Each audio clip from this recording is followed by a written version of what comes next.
우리가 사는 대한민국 겉으로 보기엔 정말 완벽에 가깝습니다. 밤 12시, 새벽 2시에도 마음 놓고 거리를 활보할 수 있는 세계 최고 수준의 치안. 스마트폰 터치 몇 번이면 다음날 새벽문 앞에 신선한 식재료가 도착하는 물류 시스템. 지하철에서도 산꼭대기에서도 터지는 초고속 인터넷까지. 외국인 친구들이 한국에 오면 여기가 미래 도시냐며 입을 다물지 못하는 인프라의 천국이 바로 이곳입니다.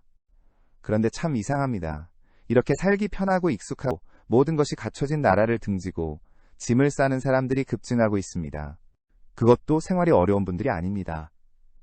대한민국 경제의 한 축을 담당하던 소위 슈퍼리치라 불리는 고액 자산가들입니다.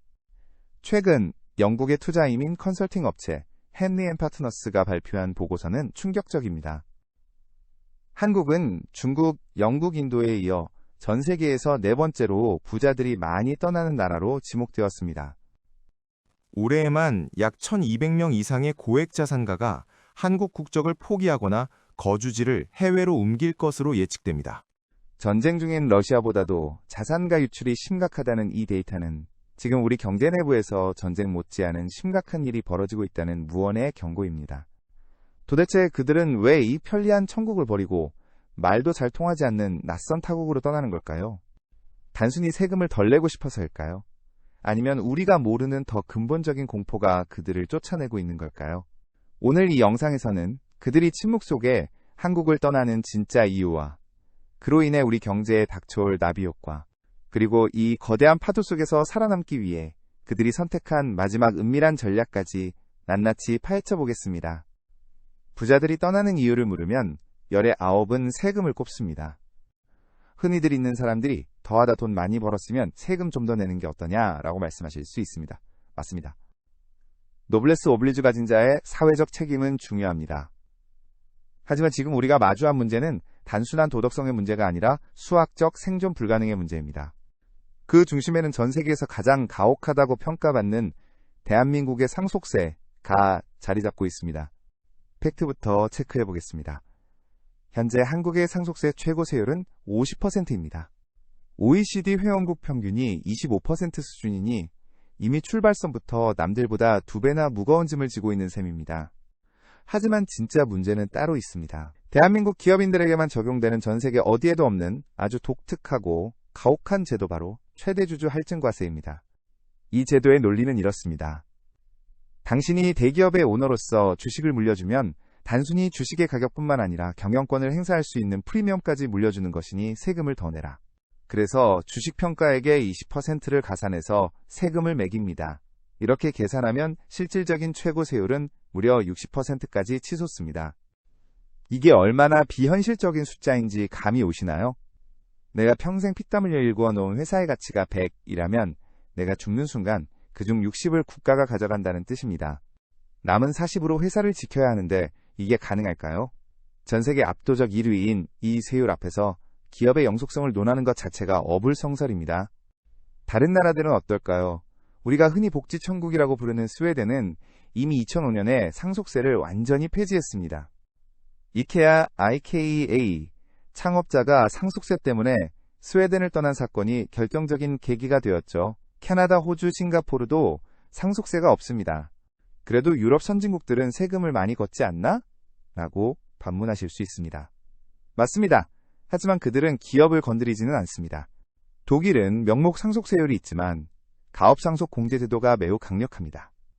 자녀가 회사를 물려받아 직원을 해고하지 않고 7년 이상 경영을 유지하면 상속세를 최대 100%까지 감면해줍니다. 독일 정부의 철학은 명확합니다. 세금 몇 푼 더 거두려다 기업이 문을 닫으면 수백 명의 실업자가 생기고 국가 경제가 무너진다. 황금알을 낳는 거위는 살려둬야 한다. 하지만 안타깝게도 대한민국은 여전히 부의 대물림을 죄악시하는 과거의 프레임에 갇혀 기업의 생명줄을 조이는 징벌적 과세를 수십 년째 유지하고 있습니다. 이것이 바로 부자들이 한국을 떠나는 첫 번째 그리고 가장 결정적인 이유입니다. 그래도 10조 원 물려받았으면 6조 원 세금 내고 4조 원 가지면 평생 놀고 먹을 수 있잖아? 그게 남는 장사 아니야? 숫자로만 보면 그렇게 보일 수 있습니다. 하지만 기업 경영의 현실은 계산기 두드리는 것과는 차원이 다릅니다. 주식은 현금이 아닙니다. 10조 원어치 주식을 물려받았다고 해서 내 통장에 10조 원이 있는 게 아닙니다. 그런데 국세청은 세금을 현금으로 요구합니다. 여기서 아주 구체적이고 비극적인 실제 사례들을 통해 이 모순이 어떤 결과를 초래했는지 살펴보겠습니다. 첫 번째 사례는 세계 콘돔 시장 점유율 1위를 기록하며 승승장구했던 자랑스러운 한국 기업 유니더스입니다. 하지만 창업주가 별세한 후 아들은 약 50억 원에 달하는 상속세 고지서를 받았습니다. 회사는 흑자였지만 당장 낼 현금 50억 원을 구할 길이 없었습니다. 세금을 내기 위해 주식을 담보로 대출을 알아보는 등 백방으로 뛰었지만 역부족이었고 결국 눈물을 머금고 회사를 사모펀드에 매각해야 했습니다. 세계 1위의 기술력을 가진 토종기업이 세금 낼 돈이 없어 경영권을 넘기고 공중분해된 것입니다. 두 번째 사례는 여러분, 주방에 하나씩은 다 있는 밀폐용기 1등 기업 락앤락입니다. 락앤락의 창업주 역시 건강상의 이유로 지분을 전량 홍콩계 사모펀드에 매각했습니다. 표면적인 이유는 건강 악화였지만 업계의 모든 전문가는 그 이면에 천문학적인 상속세 부담을 피하기 위한 고육지책이 있었다고 입을 모읍니다. 가장 최근 그리고 가장 충격적인 사례는 넥슨 NXC입니다. 넥슨의 고 김정주 창업주가 갑작스럽게 세상을 떠난 뒤 유족들은 무려 6조 원이 넘는 상속세를 내야 했습니다. 6조 원입니다. 현금으로 이 돈을 낼 수 있는 사람은 대한민국에 아니 전 세계에도 거의 없습니다. 결국 유족들은 넥슨의 지주회사 주식을 세금 대신 납부 물납했고 그 결과 대한민국 기획재정부가 넥슨의 2대 주주가 되는 웃지 못할 총극이 벌어졌습니다. 정부가 게임 회사의 주인이 된 이 상황, 이것이 대한민국 상속세의 현주소입니다. 문제는 기업이 사모펀드나 외국 자본에 넘어간 뒤에 발생합니다. 사모펀드의 목적은 단 하나, 수익 극대화입니다. 회사를 인수하자마자 그들이 가장 먼저 하는 일은 무엇일까요? 바로 구조조정입니다. 인건비를 줄여서 재무제표를 예쁘게 만들어 다시 비싸게 팔아야 하니까요. 멀쩡히 다니던 직원들이 해고되고 알짜 자산은 쪼개져서 팔려나갑니다. R&D 투자는 멈추고 회사의 경쟁력은 곤두박질칩니다. 결국 부자에게 세금을 많이 걷어서 정의를 실현하겠다던 그 칼날이 돌고 돌아 평범한 직장인, 가장의 목을 겨누게 되는 것입니다. 이것이 바로 전문가들이 경고하는 교각사루 뿔을 바로잡으려다 소를 죽이는 형국입니다. 상황이 이렇다 보니 많은 자산가가 이럴 바엔 차라리 한국을 떠나자라며 이민 상담을 받습니다. 미국이나 싱가포르로 가면 이 지옥 같은 세금에서 해방될 수 있을까요? 여기서 또 다른 절망이 기다리고 있습니다. 한국의 세법은 들어올 땐 마음대로지만 나갈 땐 결코 마음대로 나갈 수 없게 촘촘히 설계되어 있습니다. 핵심은 바로 세법상 거주자 판정 A 문제입니다. 많은 분이 1년 중 절반인 183일 이상 해외에 체류하면 비거주자가 되어 한국 세금을 안 낸다라고 알고 계십니다. 하지만 이는 반만 맞는 이야기입니다. 대한민국 국세청은 단순히 날짜 계산만 하지 않습니다. 훨씬 더 무섭고 포괄적인 기준, 바로 생활의 근거지, Center of Vital Interest를 따집니다. 예를 들어볼까요? A 회장님이 싱가포르로 이민을 가서 1년 내내 거기서 살았습니다. 그런데 부인과 자녀들은 자녀 교육이나 생활 문제로 한국 서울 아파트에 살고 있습니다. 국세청은 판정합니다. 가족이 한국에 있고 당신이 언제든 돌아올 집이 있으니 당신의 생활 중심지는 한국입니다. 상속세 내세요. 또 다른 B 회장님은 가족을 다 데리고 나갔습니다. 그런데 한국의 거대 빌딩을 소유하고 있고 한국 회사의 등기 임원으로 등재되어 월급을 받고 있습니다. 국세청은 또 판정합니다. 당신의 중요한 자산과 경제적 이해관계가 한국에 묶여 있으니 몸만 해외에 있을 뿐 당신은 한국 거주자입니다. 실제로 수많은 자산가가 해외로 이주했다가 훗날 세무조사를 받고 비거주자 인정을 받지 못해 수백억 원의 세금을 추징당하고 파산하는 경우가 허다합니다. 이것이 바로 보이지 않는 고무줄입니다.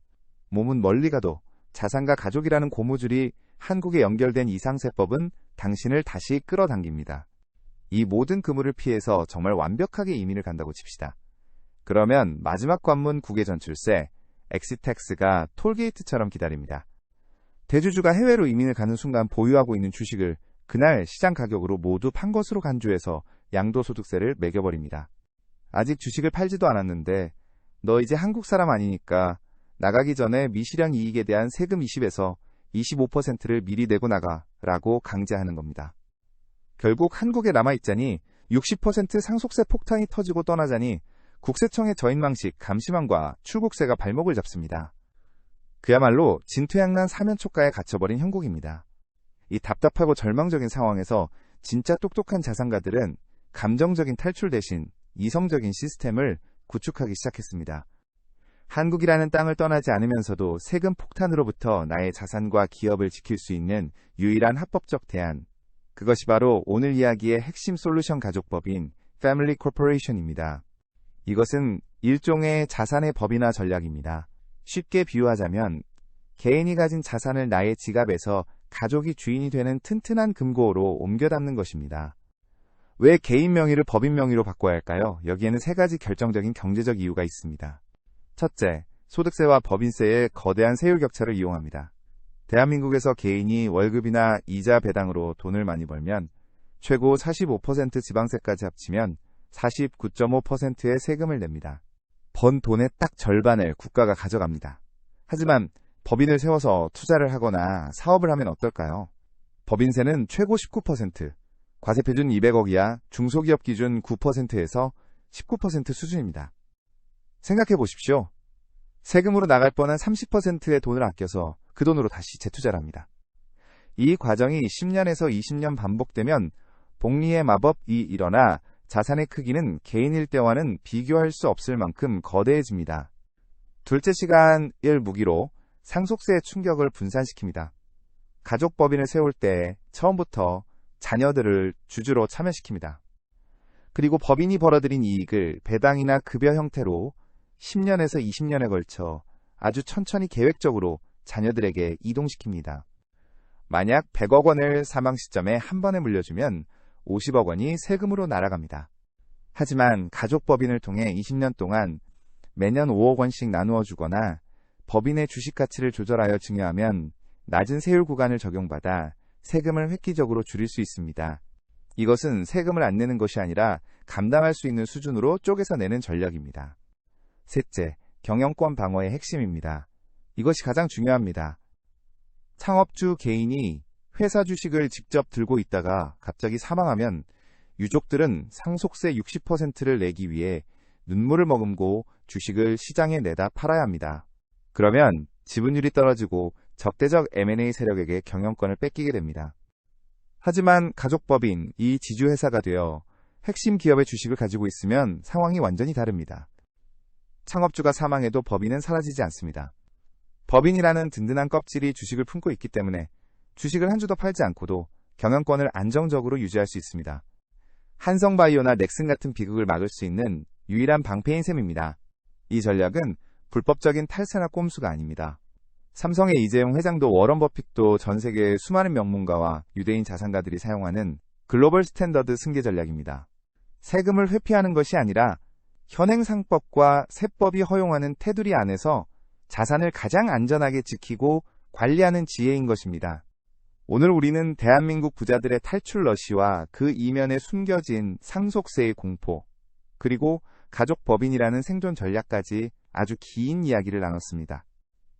이야기를 마치며 여러분께 한 가지 진지한 질문을 던지고 싶습니다.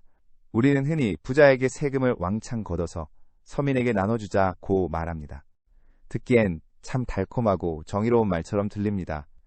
하지만 그 결과가 기업의 해외 탈출 공장, 폐쇄, R&D 중단, 그리고 결국 우리 자식들이 취업할 일자리의 감소로 이어진다면 과연 그것이 우리 서민들에게 진정으로 도움이 되는 길일까요?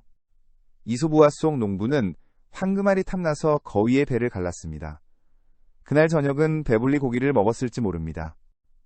하지만 다음 날부터 황금알은 영원히 사라졌고 농부는 다시 가난해졌습니다. 지금 우리에게 필요한 건 거위를 죽이는 날카로운 칼이 아닙니다. 거위가 옆집 농장으로 날아가지 않고 우리 농장에서 더 많은 황금알을 낳을 수 있도록 만드는 튼튼한 울타리와 좋은 먹입니다. 부자들이 세금이 무서워 도망가는 나라가 아니라 기업하기 좋아서 전 세계에 돈과 사람이 몰려드는 대한민국. 기업은 마음껏 투자하고 그 과실이 양질의 일자리와 세수로 이어져 국가와 국민이 함께 부유해지는 선순환의 경제. 이것이 우리가 감정적인 비난을 넘어 지향해야 할 진짜 경제정의가 아닐까요? 부자들의 조용한 탈출은 어쩌면 침몰하기 직전의 배에서 가장 예민한 승객들이 보내는 마지막 구조 신호일지도 모릅니다. 이제는 우리가 그 신호에 응답해야 할 때입니다. 긴 시간 대한민국의 경제 현실을 함께 깊이 고민해 주셔서 감사합니다. 오늘 내용이 여러분의 경제적 통찰을 넓히는 데 도움이 되셨다면 구독과 좋아요 부탁드립니다.